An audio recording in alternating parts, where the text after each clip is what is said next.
యాదాద్రి భువనగిరి జిల్లా ఆలేరు పట్టణ కేంద్రంలో బుధవారం పట్టణ పద్మశాలి సంఘం ఎన్నికలు ఓటు ద్వారా స్థానిక కమలమ్మ జనార్దన్ గార్డెన్లో నిష్పక్షపాతంగా నిర్వహించారు. ఈ ఎన్నికల్లో 200 మంది ఓటు హక్కును వినియోగించుకున్నారు. అధ్యక్ష పదవి బరిలో రాపోలు ప్రకాష్, చింతకింది రామానుజం, పాషికంటి శ్రీనివాస్ ముగ్గురు పోటీలో నిలిచారు. నిష్పక్షపాతంగా జరిగిన ఎన్నికల్లో భారీ మెజారిటీతో పాషికంటి శ్రీనివాస్ అధ్యక్ష పదవిని కైవసం చేసుకున్నారు. ఈ సందర్భంగా వారు మాట్లాడారు. యాదాద్రి భువనగిరి జిల్లా ఆలేరు పట్టణ కేంద్రంలో బుధవారం పట్టణ పద్మశాలి సంఘం ఎన్నికలు ఓటు ద్వారా స్థానిక కమలమ్మ జనార్దన్ గార్డెన్లో నిష్పక్షపాతంగా నిర్వహించారు. ఈ ఎన్నికలలో 200 మంది ఓటు హక్కును వినియోగించుకున్నారు. అధ్యక్ష పదవి బరిలో రాపోలు ప్రకాష్, చింతకింది రామానుజం, పాషికంటి శ్రీనివాస్ ముగ్గురు పోటీలో నిలిచారు. నిష్పక్షపాతంగా జరిగిన ఎన్నికల్లో భారీ మెజారిటీతో పాషికంటి శ్రీనివాస్ అధ్యక్ష పదవిని కైవసం చేసుకున్నారు.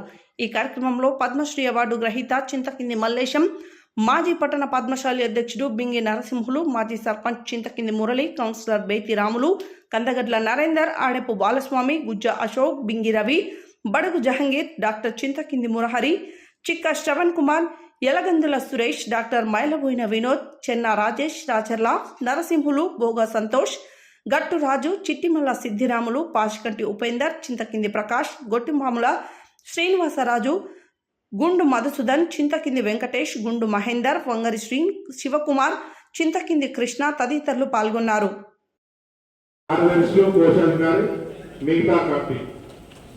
అలాగే లేట్ అయినా ఒక 20 రోజుల ముందే సమావేశం పెట్టుకుంటున్నాం. ఎందుకంటే సరిపోయింది స్పష్టంగా చెప్పారు పెద్దలు. ఏదేమైనా కూడా నెక్స్ట్ ప్రక్రియ ప్రశాంతంగా జరుగుతుంది. అట్లా చెప్పుకుంటూ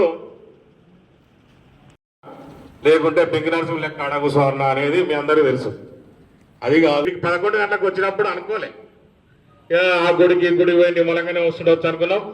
మేము ఊహించిన దానికంటే మంచిగా వచ్చిర్రు. కారణం ఏంటంటే అన్ని కులాల కంటే పెద్దగా బలంగా జనాభాల మన బిడ్డకు మనం పోకుంటే ఇకారం ఉంటుందని ఎవరి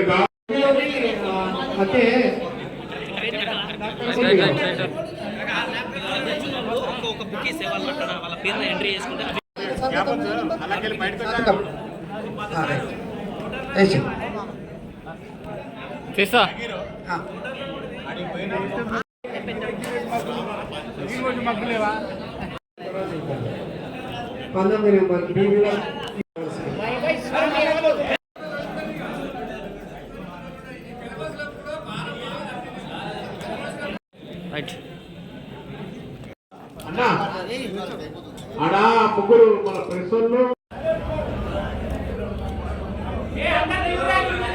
రాములు మల్లన్న నరేంద్ర తప్ప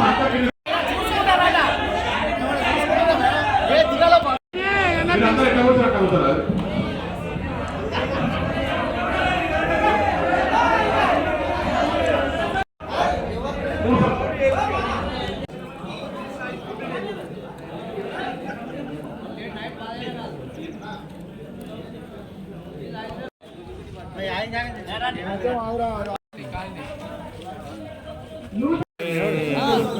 నిలబడి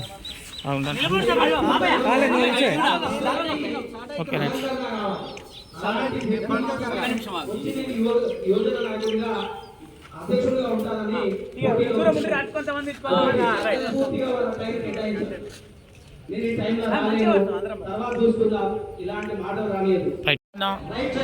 పద్మశాలి కుల బంధువులందరికీ ప్రత్యేక ధన్యవాదాలు తెలుపుకుంటూ మీరు నాపై నమ్మకంతో నన్ను అత్యధిక మేరతో మీరు గెలిపించినందుకు సర్వదా మీ అందరికీ కృతజ్ఞుడై మీకోసం ఏ సాయానికైనా ముందుండి మీకోసం పాటుపడతానని ఈ సందర్భంగా తెలియజేసుకుంటున్నాను.